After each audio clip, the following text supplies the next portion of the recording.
hablando de Morena, hablando también de Alito, pues vamos a recordar también cómo la misma Laida Sansores habría exhibido la forma en la que Alito Moreno y los colaboradores de Alito llegaban a acuerdos con el personal del Instituto Nacional Electoral, que llegaban a acuerdos con el mismo Lorenzo Córdoba y compañía. ¿Para qué? Para reducir las multas. Y es que lo que arrancaba como multas, digamos, bastante fuertes, con más de 100 millones de pesos, finalmente se iban desvaneciendo, hasta llegar a 2 millones máximo. Y bueno, no se midieron y lo volvieron a hacer. Antes, a tan solo meses de la salida de Lorenzo Córdoba de la presidencia del INE, vuelven a hacer un multón a Morena. Multa el INE a partidos por 673 millones de pesos. De los 673, la mitad es a Morena. Las infracciones de este partido, junto con las del PT, el PRI y Acción Nacional, acumulan el 82% de las sanciones. De los 673 millones, 191 corresponden a sanciones por movimientos financieros de tipo nacional y el resto local. Ambos casos, el partido Guinda concentra los porcentajes más altos. El consejero presidente Lorenzo Córdoba indicó: con el trabajo de fiscalización se cierran el paso al financiamiento ilegal de la política. Puntualizó que para el ejercicio 2021 los partidos políticos reportaron en total ingresos por 25.685 millones y egresos por 27.622 millones. Pues prácticamente la mitad de lo que se le habría aplicado al Instituto Nacional Electoral, la mitad es a Morena y también al Partido del Trabajo. Los demás partidos prácticamente quedaron exentos de estas multas. ¿Cómo lo ves, man? Es un tema, híjole, es la venganza de Lorenzo Córdoba y de Ciro Murayama. Ahorita también vamos a ver las reacciones de Morena. Fíjate que todo esto surge principalmente por una chicanada de Lorenzo y de Ciro. Resulta que el año pasado Morena, ya ves que se comprometió, en 2021, sí, el año pasado Morena se comprometió a regresar parte de sus prerrogativas. Incluso se comprometió a regresar aproximadamente 800 millones de pesos de prerrogativas en esta estrategia para ayudar al gobierno en tema de la pandemia, recuperación económica y demás. Sin embargo, la ley establecía, dentro de lo que se pudo hacer originalmente, se confirmó que si se regresaban las prerrogativas, estas tendrían que regresarse al INE. Entonces, lo que hacen los legisladores de Morena es que se aprueba una ley secundaria, sabemos, para que estas prerrogativas que iba a regresar Morena se regresen, pero a la tesorería de la Federación. Y esta ley se aprueba a finales del 2021. Entonces, se aprueba esta ley y Morena ya con esta ley regresa parte de sus prerrogativas a la tesorería de la Federación. Y entonces, ahora que se está evaluando el 2022, dice Ciro Murayama, ¿qué crees? Pues vamos a agarrar este criterio que estaba originalmente establecido para todo el 2021 y solo a partir del 2022 puedes regresar el recurso a la tesorería. Entonces, como lo regresaste a la tesorería y no lo regresaste al INE, pues te cae una multa. Y ahí buena parte de esta multa tiene que ver con esto, que Lorenzo Córdoba y Ciro Murayama se inconforman porque el dinero no regresó al INE, sino se lo regresaron al gobierno federal. Y ya ven que a ellos les mata el dinero, les mata la lana. Y eso sin tomar en cuenta pues obviamente molestia de la reforma electoral. Y eso sin tomar en cuenta también lo que mencionabas, Publio, la condonación que se le ha hecho al PRI. Porque, por ejemplo, ayer lo que circuló es que el proyecto original eran 400 millones en contra de Morena. Ahora, esto se reduce a 323. Le quitaron 80 millones. Al PRI, cuando se da este asunto que revela Laida Sansores, tenía una multa de 600 millones, todavía 200 millones más de lo que le querían cobrar a Morena. y se la redujo a 600,000 pesos. Sí. O sea, esa es la gran diferencia. Entonces, entre la chicanada legal, entre la inconformidad de la reforma electoral y entre el pacto, que obviamente no existe entre Morena, esta colusión, Lorenzo Córdoba y Murayama, le dejaron caer al partido 323 millones, que es dinero que se queda el INE.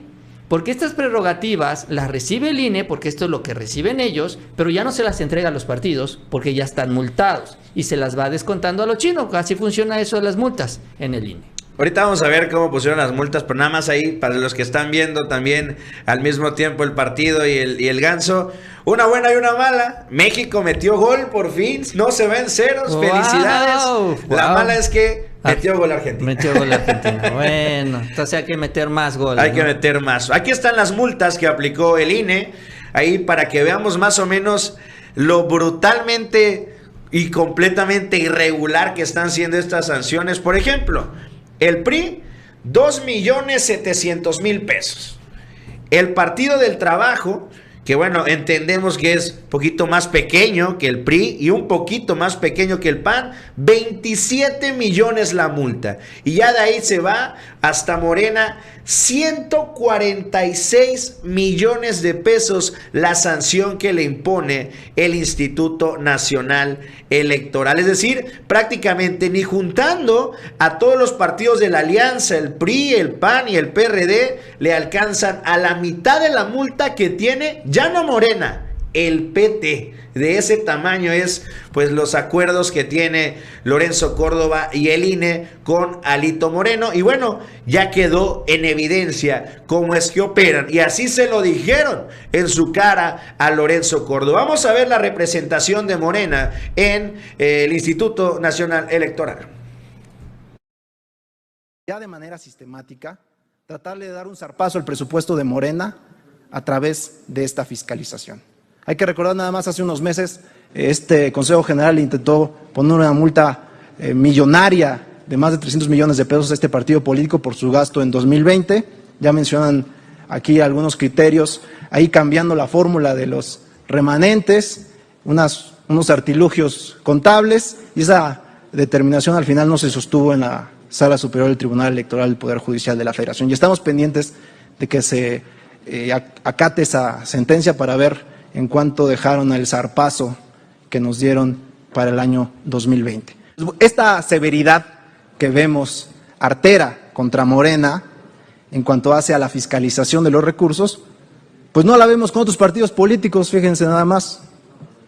Nada más hay que recordar el caso del PRI, las arteras violaciones a las reglas de fiscalización que se revelaron en los audios difundidos en redes sociales del presidente de ese partido, de Alito Moreno, en el que se evidenció, entre otras linduras, rebase de topes de campaña en el estado de Michoacán, financiamiento de entes prohibidos, Cinépolis metiendo dinero en las campañas, extorsión a proveedores de cómo le decía que tenía que poner ahí miles de playeras y gorras y que no las reportaran, recursos de procedencia ilícita, pasaban charolas en la oficina de ese presidente de partido para financiar las campañas políticas. Y pues bien, en ese caso pues no vemos la firmeza, la fiereza, la severidad del INE en materia de fiscalización, y esos actos siguen impunes. Bueno, eso es lo que dice el representante de Morena, ¿no? Ante el Instituto Nacional Electoral, cuando menos dejando testimonios, diciéndole en su cara a estos cínicos de Lorenzo y de Murayama, porque Murayama ayer se echó todo un choro asegurando es que Morena no quiere respetar la ley, lleva 5 años sin querer respetar las disposiciones y lo hemos estado sancionando y ahora lo multamos y luego quieren que le quitemos la multa, pero insisten en no respetar la fiscalización. Se echó todo un choro realmente con esto, asegurando que todo es responsabilidad de Morena, obviamente echándole la culpa al partido, pero no quiso hablar de estos cambios de criterio, de esta maña. Entonces, pues bueno, esta es la situación. ¿Otro gol? Otro gol, van 2 goles. 2 goles, México va ganando 2-0 y necesitamos uno más. Necesitamos cuando menos uno más para empatar. ya van 2 goles. Crece la esperanza, es que esos mexicanos les gusta traernos en la raya. Pero bueno, los mexicanos del equipo de fútbol. Pues sería otra promesa cumplida del presidente López Obrador. Sería, yo creo que la más complicada de toda la historia. Dijo 4, bueno, dijo 4. Dijo 2. 4, van 2. A ver si los queda consiguen. tiempo, No sé, queda tiempo. Pero bueno. Vámonos al siguiente tema, Mau. Vámonos al último tema. Y es que así como está hablando de cómo va recuperando México, vamos a hablar también de la cuestión hacendaria. El Servicio de Administración Tributaria ha ido doblando a los diferentes machuchones que estaban encargados, pues que tenían prácticamente como su deporte el evadir el pago de impuestos. Y es que se ha dado una venta importante de parte de Bimbo. Bimbo ha vendido Ricolino, que era parte de su empresa, de su gran consorcio, y esta venta pues le generaría a México estas cantidades de verdad de derrama que están generando son impresionantes. Yo no las había escuchado antes. 6,000 millones de pesos. Estamos hablando de prácticamente, yo lo comparaba con una tercera parte del presupuesto del INE a nivel nacional. Es decir, es la nota lo que se está generando. AMLO se reunió el día de ayer con Mondelez y Bimbo para afinar el pago de impuestos por Ricolino. El presidente López Obrador se reunió el día de ayer martes con Dirk Van de Put, presidente y director de ejecutivo de Grupo Mondelez Internacional, y con Daniel Servich, director general de Grupo Bimbo, para delinear el pago de impuestos por la compraventa de la marca Ricolino. El mandatario calculó un pago al SAT de 6,000 millones de pesos en impuestos por esta transacción, que ascendió a 27,000 millones de pesos. Fue el costo de la venta. Agradecemos su contribución y confianza en México, escribió el presidente a través de su Twitter. En una reunión también estuvo presente Raquel Buenrostro, la actual titular de Economía y exdirectora del Servicio de Administración Tributaria y actual secretaria de Economía. Ahí están algunas de las imágenes que compartió el presidente López Obrador a través de Twitter. Es un poquillo lento, ahí está. Este es el empresario machuchón que compró Ricolino, el que está a la izquierda. Y bueno, ahí vemos a Raquel Buenrostro también formando parte de estas negociaciones. También, Mau, antes de continuar, vamos a escuchar lo que dijo el presidente López Obrador. Hay condiciones inmejorables para invertir en México. México es el país más atractivo, no voy a decir uno de los más atractivos, es el más atractivo en el mundo para la inversión y para hacer negocios. Hay condiciones inmejorables. Ayer estuve con empresarios que compraron una planta de Bimbo. Ricolino. De Ricolino, sí. La paleta payaso. Y ellos pues hacen estudios de cómo está el mundo, porque no es una empresa que actúe en un país o en una región de un continente. Tienen inversiones en todo el mundo. Entonces, están seguros de que en México hay futuro para la inversión. Y traen datos del comportamiento de la economía, de todo. Además, fue muy agradable porque no solo le tienen confianza a México, ¿no?, y llevan a cabo esta inversión, sino que le compran a Bimbo y Bimbo va a pagar más de 6,000 millones de pesos Imagínense si va a pagar Bimbo más de 6,000 millones de pesos de impuestos, ¿de cuánto fue la operación?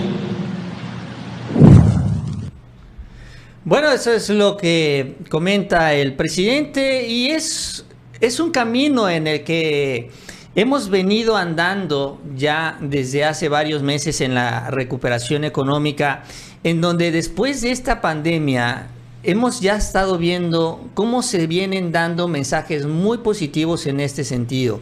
Hemos estado hablando de las inversiones, hemos estado hablando de la llegada también de empresas extranjeras que quieren aprovechar ya el acuerdo que tiene México con Estados Unidos y el pleito que existe con China, y que en México están viendo la oportunidad para hacerlo. Hemos hablado del manejo financiero del gobierno, que no ha recurrido a deuda.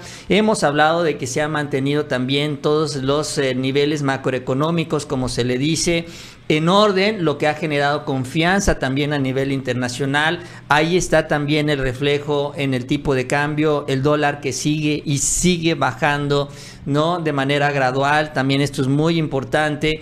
Entonces, en general también, y el crecimiento económico, que ha sido también uno de los más importantes ya acá en América Latina, en el marco de la OCDE, todos estos datos, todas estas cifras que no le gusta mencionar y analizar a la oposición. Por eso ellos no hablan de economía. Ya si se dan cuenta, en ningún lado hablan de economía, porque todos estos datos son extremadamente positivos. Ahora, le quieren dar un giro. Por ejemplo, hoy saca un reportaje del Universal en donde dice, sí, el presidente tiene muy buenos datos ahorita, pero es que si lo comparamos con los otros presidentes, entonces es el peor. Bueno, sí, pero porque tuvo 2 años de pandemia, se paró la economía mundial. Evidentemente esto es una situación extraordinaria, pero bueno, no quieren reconocer, o sea, le tienen que poner un pero al avance del presidente, al avance que ha tenido el país con el presidente. Entonces, la verdad es que los datos positivos están por todos lados. ¿Cuál es el único problema ahorita? Que también es este efecto y consecuencia del escenario internacional, la inflación, que ya está siendo atendida por el presidente, sobre todo en el tema de los alimentos. Esto que a su vez ha elevado la tasa de interés, que obviamente eso nos afecta a todos los mexicanos en el consumo, los créditos y demás, que son bastante caros. Estamos ya en una tasa de dobles dígitos, ¿no? Por arriba del 10%. Entonces, esto es lo que está pendiente por resolverse. Ya está siendo atendido por el presidente y ojalá pronto, el próximo año, ya tengamos noticias sobre esta situación. Ya ahí está la estrategia que se echa a caminar con este plan en contra de la inflación, con el PASIC, y también hay que esperar ya los efectos del plan de apoyo al campo, que es el que está impulsando el presidente para impulsar la producción de alimentos. Entonces, ya tiene muy claro esto, porque de todo el paquete económico realmente falta nada más esto. Y ya con esto, pues seguimos avanzando en esta dirección muy positiva, y son muy buenas noticias para México. El presidente al final de su gobierno estará entregando de los mejores indicadores que se han tenido en las últimas décadas en el país. Pues ya para terminar, Ma, una última actualización del caso García Luna. Está trascendiendo a través de Twitter que tras una audiencia extraordinaria que tuvo García Luna, el juez determinó que la fiscalía tiene que dar a conocer el nombre de los testigos no sensibles 3 días antes de la audiencia, la cual se realizará el día 17 de enero. Es decir, también ante el llamado que hace el presidente López Obrador a el gobierno de Estados Unidos a confirmar qué pasó con Edgar Valdez Villarreal, pues esta es la determinación que hace un juez. 3 días antes se dirá si es o no el testigo protegido que va a testificar, valga la redundancia, en contra de García Luna. Pues a esperar esta información. Entonces, esto será 3 días antes. El 17 inicia ya el juicio de García Luna. 14. ¿14? No. Bueno, el 17 al 14 estaría presentando los nombres, ¿no? Bueno, del 14 al 17, pero el 17 inicia el juicio, sí, ¿no? Ya esto entonces, pues ya estamos a mes y medio de que pues tengamos ya noticias sobre los testigos y sobre todo qué tan embarrado estará Felipe Calderón. Bien, amigos, pues con eso terminamos. Les agradecemos que nos hayan acompañado en esta emisión de El Ganso Informativo. También les invitamos que se suscriban a este canal si no lo han hecho. También está Chapucero Network para que podamos seguir en comunicación. Y les agradecemos también las manitas para arriba. Publio, el partido sigue 2-0, ¿no? 2-0. Esperando el tercer y cuarto gol. A ver si le echan la culpa al presidente Obrador. Bueno, nos vamos. Que tengan una excelente tarde y nos vemos el día de mañana. Mañana. Las enfermedades respiratorias son más frecuentes durante la época de frío y para evitar casos graves se vacunarán contra la influenza a grupos vulnerables durante octubre de 2022 a marzo de 2023. Deben vacunarse adultos mayores, menores de 6 meses a 5 años, embarazadas y personas con enfermedades crónicas. Acude a tu unidad de salud más cercana. Secretaría de Salud, Gobierno de Chiapas.